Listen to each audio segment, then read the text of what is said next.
जी को आमंत्रित करता हूं, बहुत लंबा अनुभव है उनका और उनसे भी समझने की कोशिश करते हैं। प्रोफेसर भट्ट, बहुत शुक्रिया। मैं जानना चाह रहा था कि ये किस तरह का एक सोशल पैटर्न है जिसे आप देख रहे हैं, एनालिसिस कर रहे हैं। यहाँ बात मोरालिटी से 2 कदम आगे क्या बल्कि 10 कदम आगे है, क्रिमिनलिटी पे आ चुकी है बात। आप लोग इसका ऑब्जर्वेशन कैसे करते हैं? नमस्कार ब्रिजेश जी। ये जो डिबेट हो रही है बिल्कुल डिस्कस करने वाला टॉपिक है। पूरे समाज को अपने पूरे ध्यान को आकर्षित करके इस पर डिबेट करने की आवश्यकता है आज, क्योंकि आज ये जो स्थिति विस्फोटक स्थिति पहुंच गई है तो इसके लिए भी कहीं ना कहीं समाज ही जिम्मेदार है। और समाज में जो संस्कार, नैतिकता या सेवा, धर्मपरायणता, करुणा, दया, प्रेम, जितनी भावनाएं होती हैं वो परिवार उसकी प्रारंभिक नर्सरी होती है। परिवार में वो संस्कार दिए जाते हैं। परिवार के बाद विद्यालय दूसरे नंबर पे आता है, जिनके माध्यम से बच्चों में संस्कार और भविष्य के लिए वो खड़े होते हैं। ये डाइकोटमी का विषय नहीं कि महिला वर्सेस पुरुष का कोई क्रिमिनल इशू डिस्कस करना है। एक सामाजिक विषय है जो समाज से विद्रूपता आकर के इतना दूषित हो रहा है। इस दूषित समाज की समस्या को दूर करने के लिए हमें बैठ करके इसके कारणों का विस्तृत विचार करना होगा। कारण नए नए भी आते जा रहे हैं और दूसरा उसके समाधान के लिए भी हमें बहुत दूर जाने की आवश्यकता नहीं है। तो इसमें जो सबसे आवश्यक है कि हमारी जो परिवार की इकाई रही है वो हमारे समाज की रीढ़ की हड्डी रही है।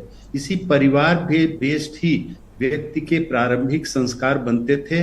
और वास्तव में अगर कहा जाए, मैं हिंदू संस्कृति की बात करूं और वैसे सभी संस्कृतियों में है कि संस्कार परिवार में ही बनाया जाता है, लेकिन हिंदू धर्म से और सनातन से जुड़े होने के नाते मैं बता सकता हूं कि जैसे 16 संस्कार हुए तो हर चीज को, एक मैरिज को भी एक कॉन्ट्रैक्ट के रूप में नहीं लेकर के, एक पवित्र बंधन के रूप में, गर्भ संस्कार से लेकर के और जन्म से लेकर के और मृत्यु पर्यंत जो व्यवस्थाएं होती हैं उनको एक पवित्र बंधन और सामाजिक दायित्व के रूप में, और बच्चों में जब अच्छे संस्कार पैदा करने हैं तो ऐसा इस डिबेट में एक पॉइंट डॉक्टर प्रियंका मौर्य ने रखा। उन्होंने कहा न्यूक्लियर फैमिली और में होने के कारण, परिवार से दूरी के कारण, या फिर मोबाइल, इंटरनेट या अत्यधिक व्यस्तता, उसका जो स्ट्रेस है, इस कारण लोग अपना सुकून, प्रेम और उसके लिए अगर आपराधिक रास्ता भी चुनना पड़े तो उसे गलत नहीं मानते हैं। नहीं, वो कारण जो प्रियंका जी ने बताया बिल्कुल सही बताए, उसमें कोई दो राय नहीं है। लेकिन हम कहाँ गलत रास्ते पे, कहाँ पे हम गलती कर बैठ रहे हैं, उसको हमें सोचने समझने की आवश्यकता है। और समझने सोचने की आवश्यकता ये है कि जो मूल्यों का प्रत्यारोपण व्यक्ति के मस्तिष्क में, जीवन में होता है, वो बचपन में होता है। जैसे अभी अंबर जैदी जी कह रही थी, उन्होंने एक पॉइंट रखा कि सोशल मीडिया का एक्सेस, प्रेम की तलाश, जो ग्लैमरस लाइफ के सपने, वो देख ब्रिजेश जी, वो सब बिल्कुल सतही एनालिसिस है, वो कारण है। और ये रील कल्चर हाँ, तो कारण तो वो है, लेकिन उसका समाधान कहाँ मिलेगा?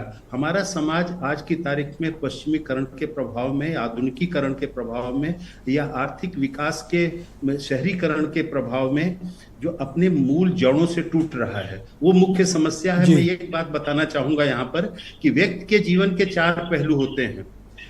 सबसे उसका है कि एक शारीरिक पहलू है, उसका सामाजिक पहलू है, मानसिक पहलू है और आध्यात्मिक पहलू है। तो इस समय जो भौतिक स्थूल पहलू है, जो अर्थ सफलता के रूप में, आर्थिक सफलता के रूप में पूरा समाज ले रहा। अभी जो अंबर जी कह रहे थे, मैं अंबर जी को आपसे कनेक्ट करता हूं, क्योंकि उन्होंने ये मुद्दा बड़े ढंग से उठाया था। अंबर जी, आप मुझे, अंबर जैदी जी, मैं आपसे जानना चाहता हूं कि क्या ये बिकॉज आप ये जो रील कल्चर है, सोशल मीडिया का कल्चर है, जो एक आपको एक ग्लैमरस लाइफ दिखाता है, जो आप नहीं एक्चुअली वो दिखाता है, जो रियल से रियल बिल्कुल डिफरेंट है, क्या ये वो प्रेरित करती है क्या? एब्सोल्युटली, बिल्कुल। देखिए, इसकी वजह से, क्योंकि सोशल मीडिया पे लोग जो कुछ अपडेट पोस्ट करते हैं कि हमने ये खाना खाया, आज हम यहाँ घूम रहे हैं, आज मैंने ये कपड़ा पहना, ऐसा मेकअप किया, ये सब दिखाकर बहुत सारे लोग, ज्यादातर लोग उस तरह की लाइफ नहीं जीते। और इनफैक्ट जो लोग इस तरह की चीजें पोस्ट भी कर रहे होते हैं, उनकी जिंदगी में भी बहुत खालीपन होता है। कहीं ना कहीं इस तरह की चीजें पोस्ट करके वो भी वैलिडेशन सीख कर रहे होते हैं कि लोग सोचें कि हम बहुत अच्छी जिंदगी जी रहे होते हैं।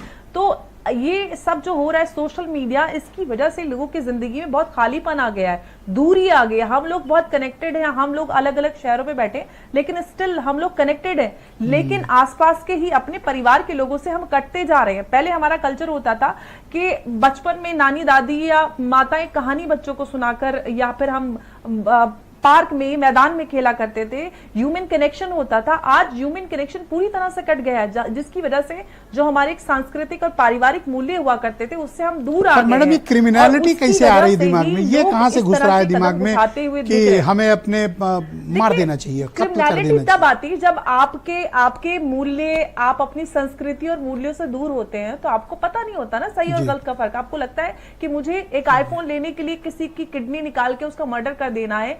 अगर मुझे लगता है कि मुझे किसी भी कीमत पे आईफोन चाहिए और उसके लिए मुझे किसी का मर्डर करना है, तो ये जो भी महत्वाकांक्षा है, महत्वाकांक्षा हो रहा है। जितने भी आप केसेस देखेंगे उसमें ज्यादातर महत्वाकांक्षाएं नजर आती हैं। किसी को फोन चाहिए, किसी को महंगी ट्रिप चाहिए, महंगे कपड़े और पर्स चाहिए। तो ये सारी चीजें जो हो रही हैं, जो पूरी तरह से जो हमारी फैमिली स्ट्रक्चर्स था, स्ट्रक्चर थे, उसको बर्बाद कर रही है। सबको अलग घर रहना है, किसी को सास ससुर के साथ भी नहीं रहना है। तो ये हमारा कल्चर नहीं था, सब कुछ बर्बाद हो रहा है। जी।